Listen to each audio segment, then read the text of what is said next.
हमेशा याद रखना, सिचुएशन, परिस्थितियाँ हमेशा आपके अकॉर्डिंग नहीं होती हैं, ये चेंज होती रहती हैं। जिस तरह से सिचुएशंस चेंज होती हैं, अगर उस तरह से इंसान चेंज होने लग जाए तब प्रॉब्लम स्टार्ट होती है।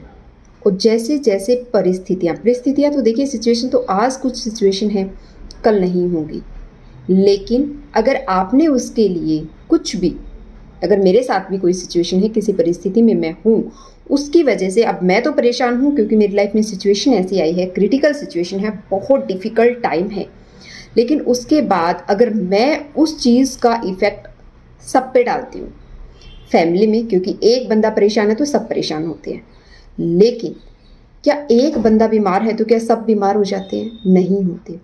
इसलिए आपको अपनी फैमिली का पिलर बनना है, क्योंकि जो होना है, जो सिचुएशन है, जो परिस्थिति है, जो कर्म हमने किए, जो सिचुएशंस हमने अपने आसपास क्रिएट की, कुछ हमने की, कुछ हो जाती हैं, ठीक है, क्योंकि सब कुछ हमारे हाथ में नहीं होता है। तो जो हमने की उसका जो रिजल्ट्स हमें मिल रहा है वो किसी भी वे में मिल सकता है।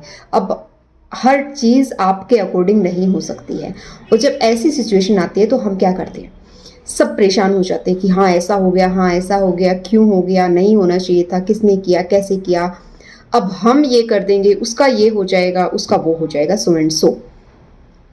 ऐसे में देखिए, जिसके साथ हो रही है ये एक नॉर्मल चीज़ है कि वो बंदा परेशान होगा, लेकिन मैं यहाँ पे आपको बताना चाह रही हूँ कि वहाँ पे आपको थोड़ा सा पेशेंस रखना चाहिए। अगर आप इस तरह के थॉट्स और विचार अगर आपके ऐसे हैं कि हाँ कहीं ना कहीं 2% ही सही, 5% ही सही कुछ आपने किया था, बाकी 30-40% कहीं से आ गया है, चीज़ें ऐसे ही होती हैं। अगर आप इस चीज़ को एक्सेप्ट कर लेते हो तो उस सिचुएशन से निकलने में आपको आसानी होगी, आप बहुत ईजिली उस सिचुएशन से, उस परिस्थिति से निकल पाओगे।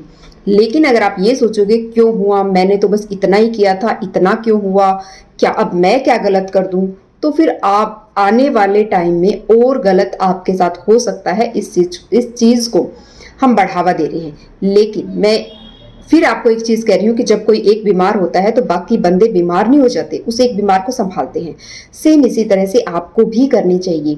अगर आपकी फैमिली में किसी की कोई एक प्रॉब्लम है तो बाकियों को उसका सपोर्ट सिस्टम बनना चाहिए। आई नो अच्छी बातें या इस तरह की बातें जो मैं कर रही हूँ उस टाइम पे अच्छी नहीं लगती हैं, लेकिन अगर कोई बड़ी, उससे भी बड़ी परिस्थिति आ जाती है तो वो बात छोटी हो जाएगी और फिर उसके ऊपर ध्यान जाएगा। इसलिए परिस्थितियाँ आएंगी जाएंगी, आप जो हैं जैसे हैं वैसे रहें।